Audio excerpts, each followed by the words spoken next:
Today on Faith Over Fear, Leon is joined by Paul Daugherty to discuss how the church world has changed since this crisis began. Come, let us worship our King. Come, let us bow at His feet. He has done great things. See what our Savior has done. See how His love overcomes. He has done great things. He has done great things. Oh, hero of heaven, you conquered the grave. You free every captive and break every chain. Oh God, you have done great things. We dance in your freedom, awake and alive. Oh Jesus, our Savior, your name lifted high. Oh God, you have done great things.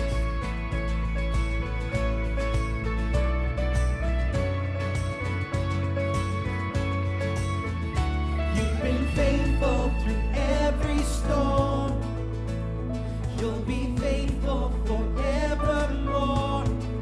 You will do great things. And I know you will do it again. For your promise is yes and amen. You will do great things. God, you do great things. Sing it, oh hero of heaven, you conquer the grave. You free every captive and break every chain. Oh God, you have done great things. We dance in your freedom, awake and alive. Oh Jesus, our Savior, your name lifted high. Oh God, you have done great things. Well, it's great to have with me today Paul Daugherty, who is the lead pastor at Victory, just a great church in Tulsa, and in my mind, one of the premier families and churches that have really been there when it comes to the miracles and the things of God over the last generation or two. And so it's fascinating to talk to you, Paul. It's good to have you with me. Hey, it's good to be with you, and man, honored to be on your podcast today. And Tell me a little bit about you. Where you are in Tulsa, are you and your family hunkered down in the house? Do you have freedom to travel? What's the rules there? yeah, so our mayor came out on like March 12th and said that he was limiting gatherings. At first, his first thing was he's going to limit gatherings over to be under 250, and then 3 days later he said under 10. And we were one of the last churches to still have service on that March 10th weekend. There were some other churches in town, but he gave us the permission. He said, you guys are still good to have church this weekend, but next weekend I want you guys to maybe move online. So some churches went ahead and just moved online, but they actually a couple weeks later said, man, I wish I would have had one more physical service because it's really hurting my people. It's hurting my church. I didn't know that I could have had it. I realized, that I made a decision too soon. Honestly, we just really just pivoted really fast. I told our team, I said, look, during desperate times, it calls for desperate measures. Desperation can either lead to paralyzation or to innovation. And we're going to go into innovation, and we're going to just get radical with compassion, generosity. A lot of people got laid off from work. A lot of people lost their hours. And this was before the stimulus bill was approved in our nation. And so a lot of people were afraid. So that next week on March 22nd, we said, hey, we're doing a drive-in service at our church. We had 4,000 people show up to our drive-in service that Wednesday night, packing out the parking lot. And I was on the rooftop. Now they were all in their cars and they were all 6 feet apart from each other. So we followed all the rules. And even our mayor, our chief of police, our governor said, hey, what you're doing is helpful. Because what we did was we didn't just do a drive-in, drive-through service. We gave out groceries to every person who came that needed help. We had food banks partner with us. We have a Tulsa Dream Center that our church started, modeled after Tommy Barnett, Matthew Barnett's, Dream Center in Los Angeles. And so we took that outreach expression and we said, all right, we're going to do drive-in services, but they're going to be grocery services. And we're going to give groceries to every poor family in our city and any middle-class families that just got laid off from work and don't know how they're going to pay for groceries this week. Beautiful. So we had people pulling up in like Lexuses, BMWs, just in tears saying, man, I feel embarrassed. I've never received groceries before. I've never had to. I had a good job, but I lost my job. And, tears coming down their face saying, I haven't been to church in 10 years, but I came tonight to your drive-in service. And I was preaching on a scissor lift. So I started on the roof, and then I got on a scissor lift about 40 feet in the air. And we went out into the parking lot so I could see all the cars. And my microphone was wireless, so it could stretch out there. We had an FM transmitter, so it went to everyone's car stereo. And I just preached from the scissor lift, and it was in people's cars, people crying. I said, if you need Jesus, turn on your hazard lights. And hundreds of cars turned on their hazard lights and gave their heart to Jesus that night. Wow. So since we started doing these drive-in services, we've had 4,300 people get saved in less than 4 weeks. That's awesome. Salvations. That's crazy. So we've had, and then we've been able to give away 105,000 hot meals and grocery bags in the Midwest. It makes sense in New York City, Los Angeles. You think, 105,000 during a pandemic. That makes sense. But in the Midwest, you're going, are there even 100,000 people in your city? Our city is about 800,000 people. And the fact that we've fed 103,000 meals, that means 1/8 of our city is going through extremely hard times. 1 out of every 8 people in Tulsa has either lost their job, lost hours, not sure how they're going to pay the bills. And our church has been able to feed, help, and in many cases lead people to Christ.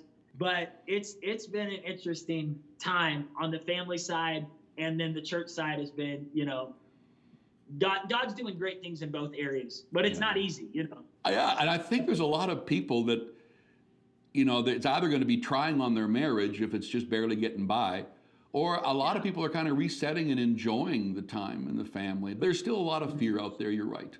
But I like the fact, what you're saying, that the Church of Jesus Christ can't be stopped. And this is our greatest years. Come on. Yeah, I think one of my first messages, I made this one analogy, and I just said, we're not a tugboat flipping around the harbor, staying out of the storm. We're not a cruise ship heading away from the storm. The Church of Jesus Christ is a warship. It goes into the storm looking for survivors, and just tried to get our whole church on this mindset of this is what we were made for. And if you don't get that, then you're missing the whole adventure of knowing Jesus Christ. And they just Come on. I love that. I love that. I was telling our staff, I think about two stories in the Bible, honestly, that have just been speaking to me during this time. One is the 4 friends who brought their buddy to Jesus. Yeah. And when they got to the house, there's no way in. And in some cases, I see that as what's happening right now. People are thinking, oh, there's no way. There's no way we could do church. There's no way we could gather. There's no way, all the doors are closed. We should just shut down, shelter in, hunker down, do nothing. But I love that those 4 friends, they didn't let desperation lead to paralyzation.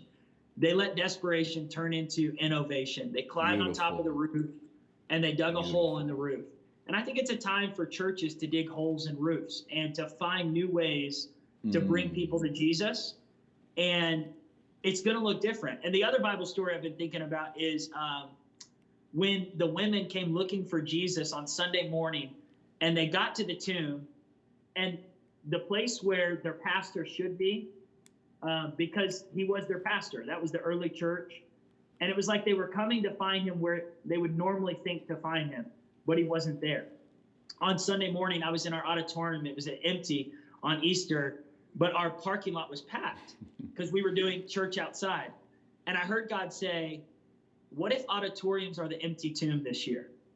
And what if the reason why millions of auditoriums around the world are empty is because Jesus has left that model?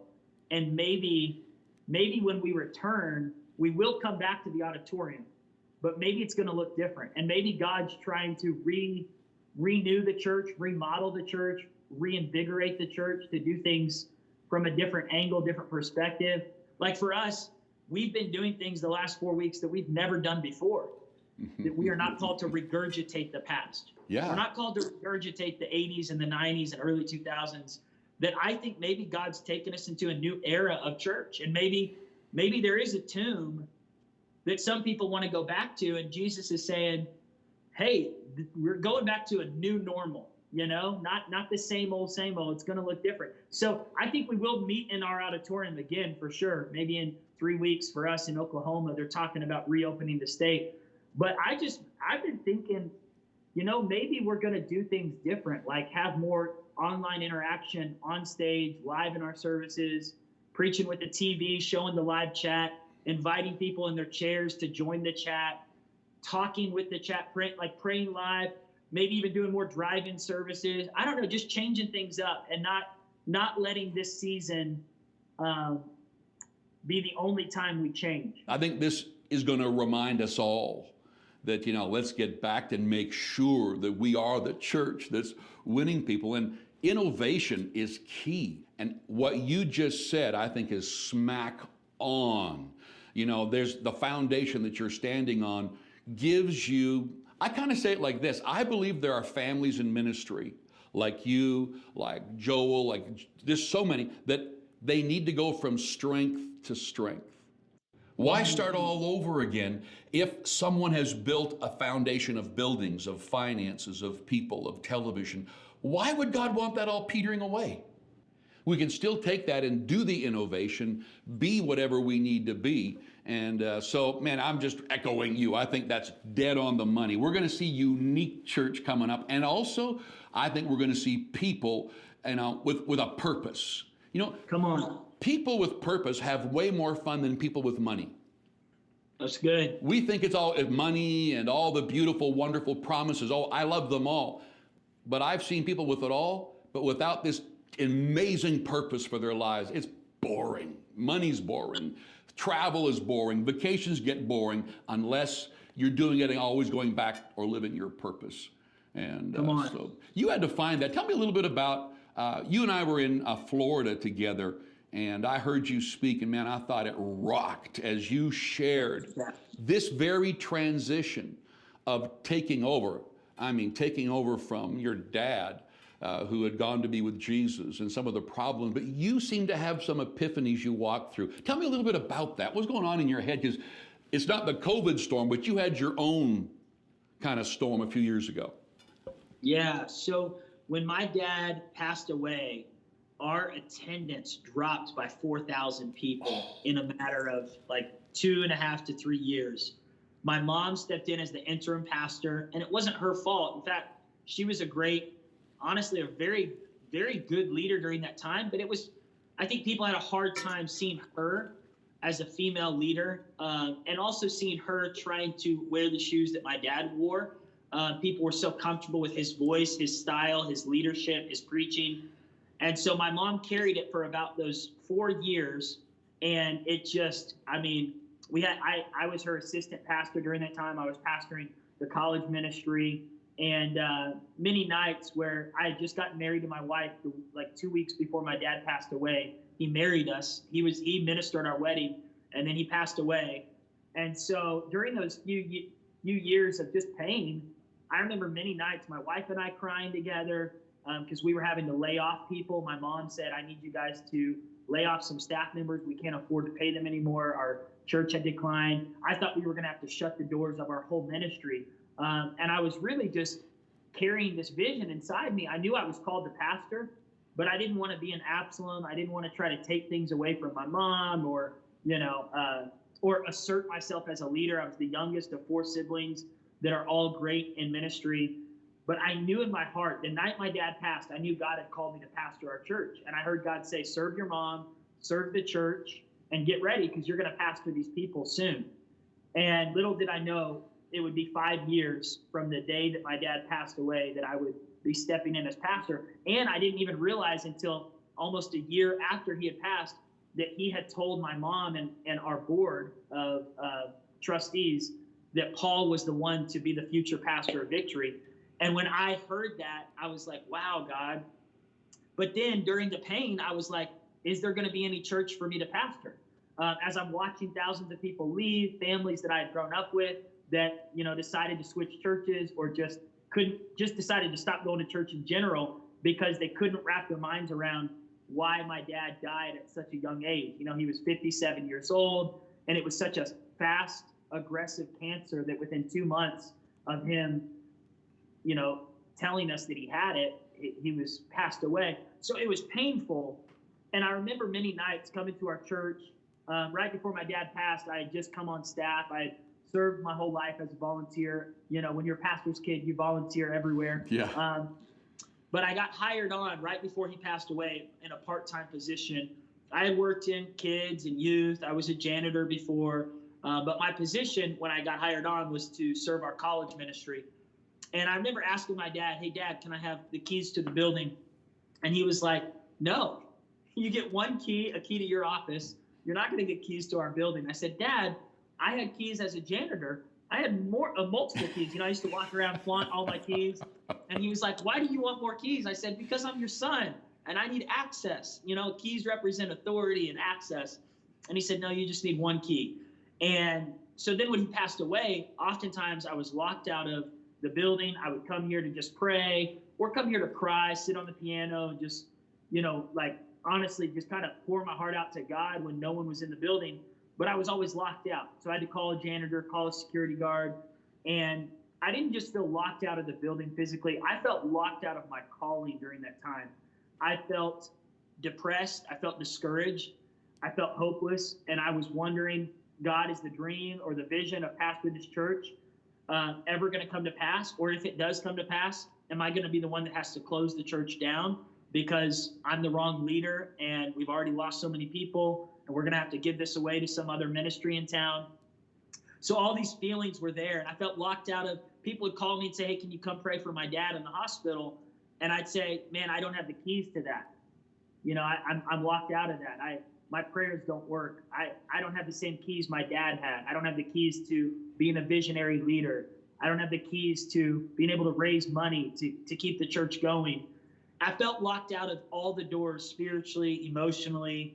I even felt locked out of being able to be the best husband to my wife, the best dad to my kids, because I was missing my own father and I didn't see his example around. And I was honestly, I was just feeling overwhelmed.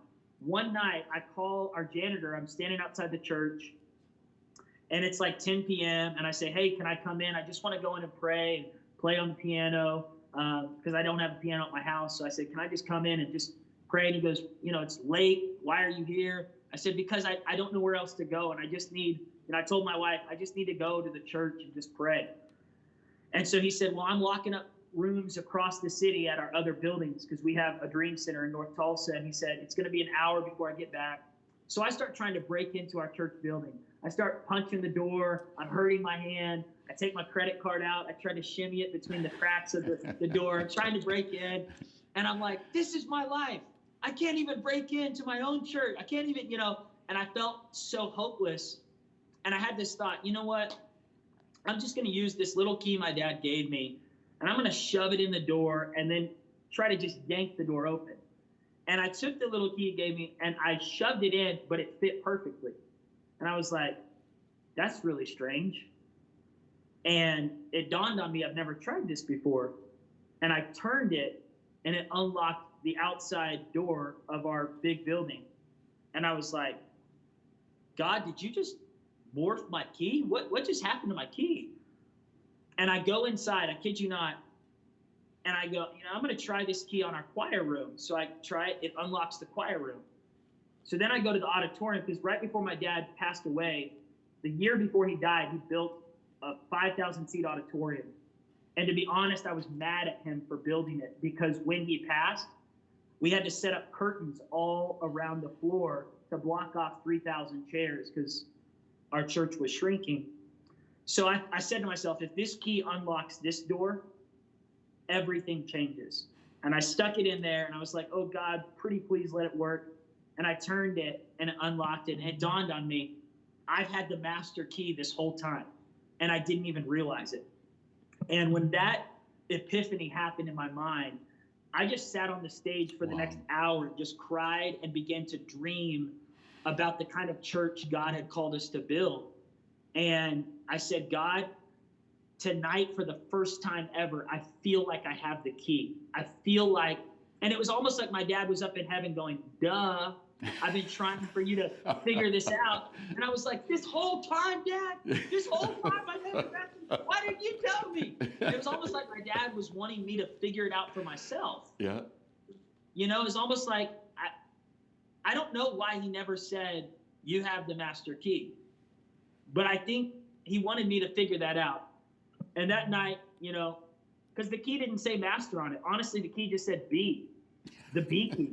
And I was like, I guess the B key only works on my office. It's the bad key. But it turns out the B key was the master key. And so, yeah, that night I remember coming back home, telling my wife, man, I just feel like God's got this. And it was a few years later that I stepped in, and when we stepped in, it was like God started rebuilding the church, regrowing the church. We haven't had to lay people off. We haven't had to do any of that. It's like God started strengthening our finances, our ministry. We never had to close the doors on the school or the Dream Center. It's been a miracle, just kind of having that epiphany of realizing, you know, and I think the master key for all of us, I think all of us have, you know, the master key. I think it's here that Christ in me, Christ in me, Christ in you is the master key to confidence, to leadership, to whether it's being a dad, a husband, a wife, a mom, that everybody out there has their own master key. You know, Christ in me is the master key. The relationship with God unlocks those doors that we feel locked out of. So good. You know, my dad would always talk to me in his last few years of his life, and he firmly believed you're going to go further. You're a better preacher. You're a better leader. He would say those things to me, and it embarrassed me. And I would go, stop that, Dad. You're training me. Like, what are you talking about? And he would just say, no, Leon, that's the dream of my heart, is he said that God doesn't go backwards. And he just, that, you know, the light grows brighter and brighter.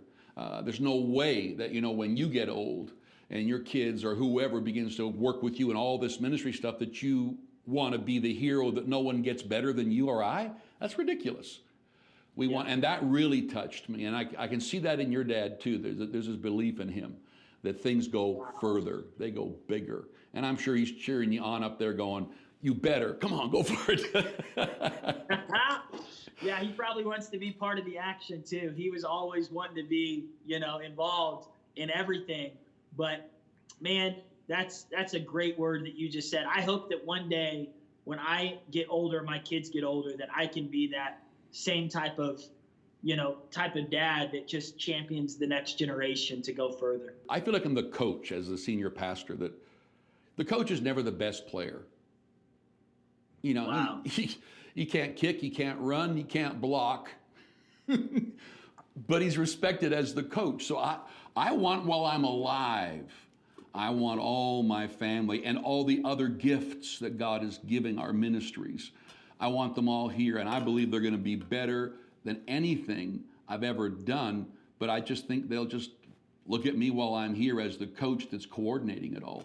But they're going to be the players, and I think that's a great vision for many of us who are in family ministries, because I know others that it's all about just continue to keep dad up, keep dad going, or keep mom going, and it's not really a generational thing.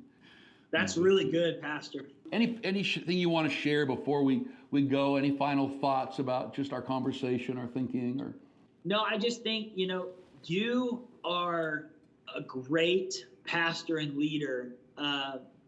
When I met you at that Florida conference, again, I think that I hope that as I continue to grow in what I'm doing, that I can be that kind of empowerer that you've been with your kids and with others. And so I appreciate you bringing me on today. It was an honor. Love you guys. And I love, never been to Canada, but I love all the Canadians that I've connected with. We've got some Canadians in our church. Really? And, we got several Canadian families that moved down here in the last few years and that have connected with us. But Man, we love you and we're cheering you all on.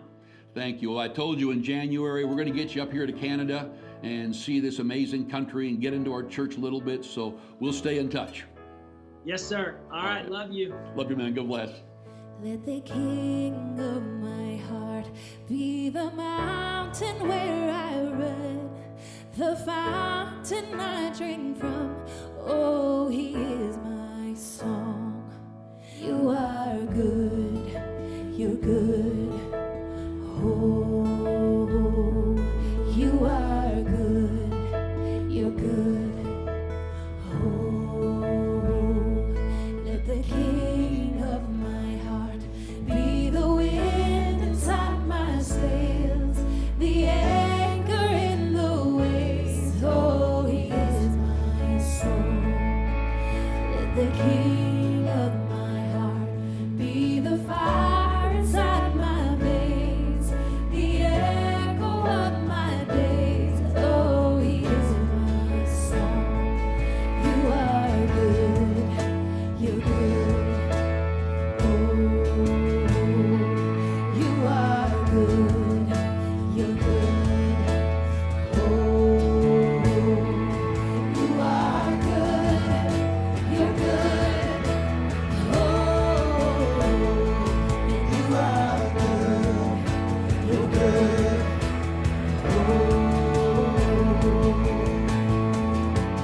You're never gonna let me down. You're never gonna let me down. You're never gonna let me down.